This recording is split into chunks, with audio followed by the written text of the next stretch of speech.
Un saludo a todos, espero que estén muy bien. Miren, literalmente acabo de cambiar el tema sobre el cual voy a hacer este video. En esta ocasión les quiero hablar de este debate que hay ahorita en Venezuela y en todo el mundo respecto a las medidas de Donald Trump y las redes sociales y Twitter. Lo iba a hacer originalmente del tema de los disturbios que hay ahorita en Estados Unidos, del abuso policial. Sin embargo, no he tenido tiempo de terminar la investigación. La verdad es que ha estado bastante complicado esta semana. Los que seguimos en Caracas estamos enfrentando varios inconvenientes actualmente más allá de los normales.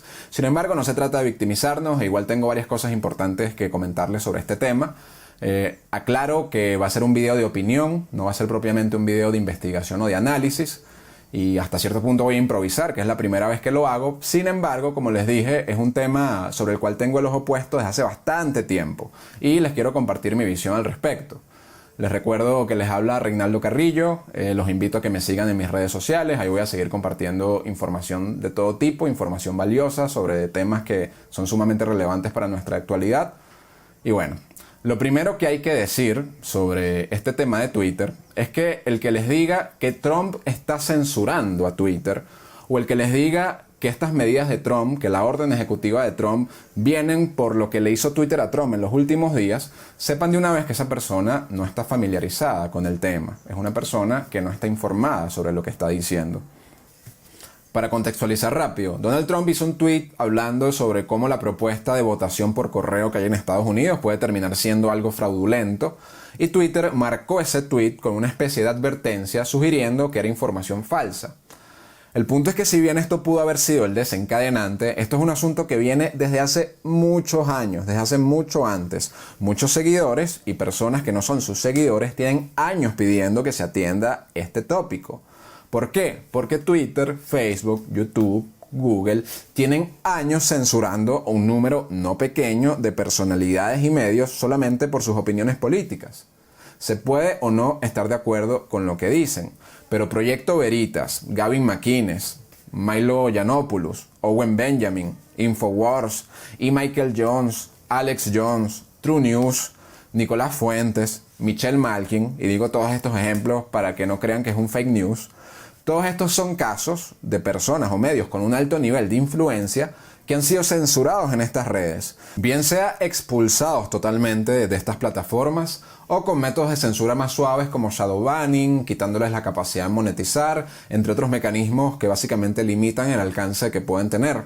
Entonces, primer punto, esto es algo que viene desde hace muchos años y quienes están censurando son estas redes sociales, no es Donald Trump. Los argumentos que han usado estas plataformas privadas, porque sí, nadie niega que estas plataformas son propiedad privada de determinadas personas, pero los argumentos que han usado para silenciar a estos usuarios es que incurren en cosas como discurso de odio, en discurso ofensivo, que promueven teorías de la conspiración, que supuestamente promueven información falsa. Yo solo los invito a que busquen a cualquiera de estas personas que yo acabo de mencionar y juzguen ustedes mismos por su propia cuenta, más allá de que estén de acuerdo o no con lo que dicen, pero que ustedes mismos juzguen si lo que dicen es algo que merece ser silenciado y expulsado completamente de estos foros digitales. Es decir, si se justifica que venga alguien a decirles, epa, no, ustedes no pueden escuchar eso, tápense los ojos, tápense los oídos, o sea, que los traten como unos niños. Y esto me lleva al segundo punto. ¿Quién define qué es discurso de odio y qué no es discurso de odio? ¿Quién define qué es falso y qué no es falso? Una de las principales banderas de la filosofía liberal es la libre discusión de ideas, la libertad de expresión y de debate. La idea de que cada individuo tiene la capacidad por cuenta propia de decidir qué ver, qué escuchar, qué leer y qué decir y hacer sus propias valoraciones en función de su propio juicio. Y no que venga un poder centralizado a decidir qué discurso está permitido y cuál no. Por eso, yo sin ser precisamente un liberal, me extrañó bastante ver a algunos liberales poniéndose del lado de estos grandes poderes económicos que están censurando la libre discusión de ideas. En verdad no me extrañó. Esto responde a algo que yo llamo el fundamentalismo de la empresa privada. La empresa privada como único valor supremo, incluso por encima de la libertad de expresión y de la libertad de mercado. Un liberalismo mal entendido a mi juicio. Y ni hablar, por supuesto, de los socialistas y los izquierdistas, que históricamente son los que han dicho que hay que ser escépticos de las grandes corporaciones privadas y también se pusieron del lado de estos grandes multimillonarios. El punto es que, ¿qué es exactamente lo que está promoviendo la medida de Trump? ¿Qué es exactamente lo que él está planteando? Porque hasta incluso lo compararon con el cierre de RCTV. Ah, bueno, y que por cierto, aquí tengo que tocar otro punto. Miren, a mí honestamente me parece que igualar a Trump con Chávez, además de ser académicamente equivocado, es un insulto y una banalización de la tragedia que hemos vivido los venezolanos. Que Trump tiene rasgos autoritarios, por supuesto. Que es un tipo que puede ser vulgar, sin duda alguna. Que tiene cosas criticables, claro, por supuesto. De hecho, yo no soy precisamente un simpatizante de Trump y podemos hablar un buen rato de cosas que yo creo que ha hecho mal. Sin embargo, ¿cuántas empresas ha expropiado Trump? ¿Cuántos controles de cambio y de precio ha instaurado Trump? ¿Cuántos vínculos con el narcotráfico ha hecho Trump? ¿Cuántos disidentes ha metido preso? ¿Cuántas elecciones fraudulentas ha organizado? O por ejemplo, Donald Trump está instaurando poco a poco un sistema comunista totalitario. Yo creo que las respuestas a todas estas preguntas revelan que esta equiparación entre Trump y Chávez no aguanta ningún análisis serio de los hechos. Cualquier persona que estudie el fondo de las cosas, la sustancia de las cosas, más allá de los rasgos superficiales, se podrá dar cuenta que más bien tienen profundas diferencias. Entonces, más allá de que en efecto Donald Trump pueda tener cosas criticables, igualarlo con Chávez es como los que llaman nazi o comunista a la ligera a cualquier persona. Eso banaliza lo que de verdad fue el nazismo y banaliza lo que de verdad fue el comunismo. Pero bueno, volviendo al punto, ¿qué es lo que plantea concretamente la orden ejecutiva de Trump respecto a las redes sociales? Bueno, haciendo una mezcla entre cita textual y paráfrasis, lo que dice el documento es lo siguiente. La libertad de expresión es la base de la democracia americana. Es un derecho sagrado protegido por la primera enmienda de la Constitución. No se puede permitir que un número pequeño de plataformas digitales decidan a mano qué tipo de mensajes los americanos pueden o no consumir o transmitir en Internet. Twitter, Facebook, Instagram y YouTube tienen un poder inmenso y sin precedentes en la historia para moldear la opinión pública, para censurar, para borrar o desaparecer información y controlar qué puede ver la gente y qué no. Son básicamente el principal foro público de la actualidad. Cuando censuran opiniones con las que no están de acuerdo, ejercen un peligroso poder sobre la libertad de expresión y ya no pueden ser tratados como simples carteleras informativas pasivas y más bien merecen ser tratados como creadores de contenido. Esto me lleva al punto concreto de lo que propone la medida, la orden ejecutiva. En Estados Unidos, un periódico, una emisora de radio, un portal web son considerados como editoriales, como medios editoriales, mientras que las redes sociales son consideradas como plataformas neutrales, es decir, como medios donde interactúan las personas, pero que no crean el contenido propiamente que se comparte en ellas, por ejemplo, como una empresa telefónica. A diferencia de los medios editoriales, que son creadores de contenido, las plataformas neutrales gozan de cierta inmunidad legal y de menos responsabilidades legales, pues no son propiamente las emisoras de los mensajes que se emiten en ellas. Entonces, aclarado esto, el decreto de Trump lo que propone simplemente es que si las redes sociales van a controlar el contenido que se publica y el que no se publica, como tienen tiempo haciendo, que entonces dejen de tener el estatus legal de plataformas neutrales y que empiecen a ser tratadas legalmente como medios editoriales, como creadores de contenido con una línea editorial. Esto significa que como ahora son medios editoriales y no plataformas neutrales, entonces sí tendrían más responsabilidades sobre el contenido que se divulga y por lo tanto, por ejemplo, ahora sí podrían ser objeto de numerosas demandas civiles que antes no tenían por esa inmunidad que les comenté. Por ejemplo, demandas por difamación. Igual esto es algo que puede ser echado para atrás por alguno de los otros poderes públicos de Estados Unidos, pero el mensaje político y jurídico parece ser: si quieren seguir conservando el estatus legal de plataformas neutrales y por lo tanto tener menos responsabilidades legales que puedan perjudicarlas, dejen de censurar el contenido, dejen de actuar como medios con línea editorial. En fin, espero que me haya explicado bien con esto. Yo no sé si esto va a solucionar el problema de la censura en Internet, pero sin duda el decreto es algo muy lejano y muy distinto a decir que el gobierno está interviniendo y censurando Twitter. De nuevo, quien está censurando usuarios son las redes sociales. Y esta medida, más bien, lo que está buscando es que dejen de hacerlo. Esta medida, en espíritu, lo que está buscando es proteger precisamente la libertad de que tú puedas consumir y decir el contenido que tú quieras y que no venga papá corporación a decirte qué es lo que está permitido y qué no. En estos foros que para bien o para mal son los principales foros de discusión pública en el mundo actualmente. Es justamente al revés de lo que se está regando por ahí, queden en el estatus legal que queden, el gobierno seguiría sin tener ningún tipo de incidencia en lo que dice la gente por redes sociales, y lo que está haciendo es pedirle a los directivos de estas empresas que tampoco tengan ninguna incidencia en lo que la gente puede decir o consumir, y que dejen que las personas se comuniquen libremente.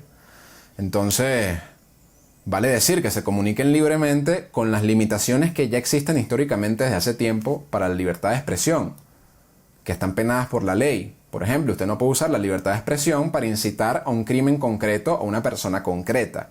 Ahora, cuando empezamos a hablar de discurso de odio y de discurso ofensivo, ahí sí entramos en un terreno sumamente viscoso que se presta a la censura. ¿Por qué?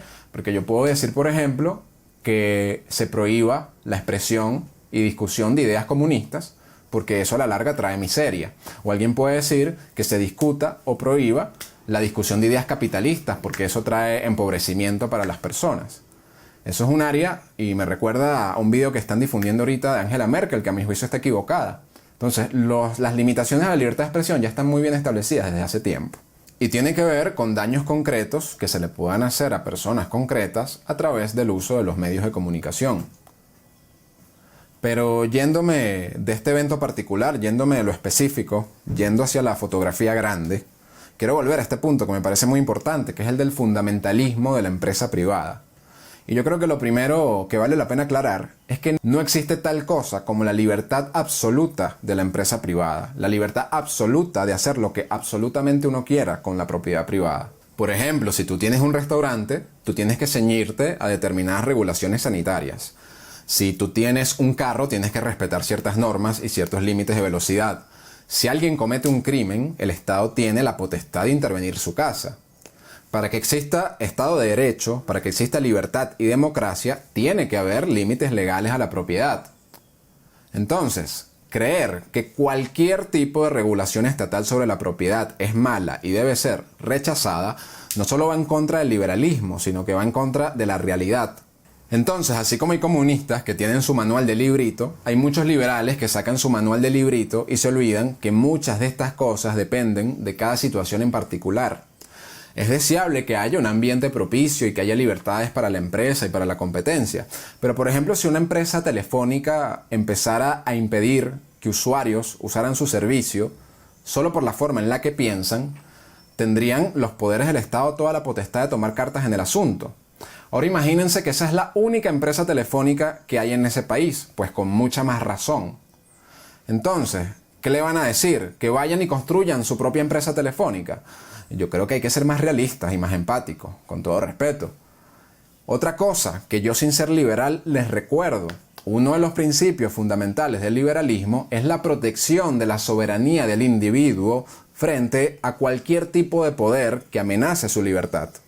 Y no son pocos los pensadores liberales que reconocen que tanto los grandes poderes políticos como los grandes poderes económicos pueden ser una amenaza perfectamente para la libertad individual, pueden restringir también la libertad individual. Son varios los liberales que reconocen que los grandes oligopolios o monopolios privados suelen ser los primeritos que buscan aliarse con el Estado para restringir la libre competencia, para manipular la libre interacción de los mercados, entre otras cosas. Las leyes antimonopolio no son nada nuevo. Entonces, Twitter, Google, YouTube son monopolios privados. Hoy día, para bien o para mal, se han convertido en el principal o uno de los pocos centros de discusión real en el mundo, de debate de ideas. Y en este caso, en el momento en que empiezan a decir quién publica y quién no publica, nos guste o no, están teniendo una incidencia pública y están restringiendo la libertad de expresión, la libertad de debate. Entonces sí, a mí de verdad me extraña ver a liberales que antes de ponerse del lado de la libertad, se ponen a defender estas élites corporativas que censuran a individuos de forma completamente discrecional. Y vale decir, para que sea peor, no censuran a cualquier tipo de individuo. Por lo general censuran a personas de derecha, a opinadores de derecha, de este gran paraguas que significa la derecha, y que está en la vanguardia de la lucha contra el comunismo que estos liberales también dicen combatir. Y a ver, un punto de vista más allá de lo liberal, y esto tal vez sea una de las cosas más importantes que quiero decirles. Muchas personas en la derecha, en el centro o aquellos que se consideran pro-occidente están cometiendo el mismo error que ha venido cometiendo la derecha en las últimas décadas en el primer mundo. Y ese error se llama el economicismo, es decir, el PIB como el principal y único valor supremo de una sociedad. El capitalismo y la empresa privada como el máximo Dios. Y a ver, yo entiendo que la tragedia económica que hemos vivido los venezolanos ha sido bastante fuerte, pero el bienestar de una sociedad sana no depende solamente de su economía, también depende tanto o más de su cultura, de su ética, y a muchos se les ha olvidado que la derecha, históricamente, ha defendido otros valores por encima incluso del capitalismo. Históricamente la derecha, los que quieren preservar la cultura occidental, más allá de la empresa privada, los valores que han defendido son a Dios, la familia, la moral, específicamente la moral cristiana, es la nación, la patria, esa comunidad política y social a la que todos pertenecemos, es la verdad y también es el orden, la armonía, el Estado de Derecho. Sin estas 6 cosas que yo acabo de mencionar, no hay libertad posible, ni libertad de mercado ni libertad de expresión. Entonces hay quienes argumentan que si la empresa privada atenta o perjudica directamente cualquiera de estos valores que yo acabo de mencionar, está más que justificado moralmente que el liderazgo político intervenga en pro de salvaguardar estos bienes superiores. E incluso desde el liberalismo, uno de los roles del Estado es salvaguardar los bienes públicos como la seguridad y la libertad de expresión por encima de cualquier monopolio privado. Espero que les haya gustado este video, muchas gracias por verlo. Si lo que escucharon les gustó, por favor compartan, por favor denle me gusta, divúlguenlo, comenten cualquier sugerencia o comentario. Y bueno, les recuerdo que les habla Reinaldo Carrillo, los invito a seguirme en mis redes sociales, ahí voy a estar publicando más información relevante y análisis de todo tipo. Y bueno, muchas gracias por vernos, nos vemos en una próxima entrega.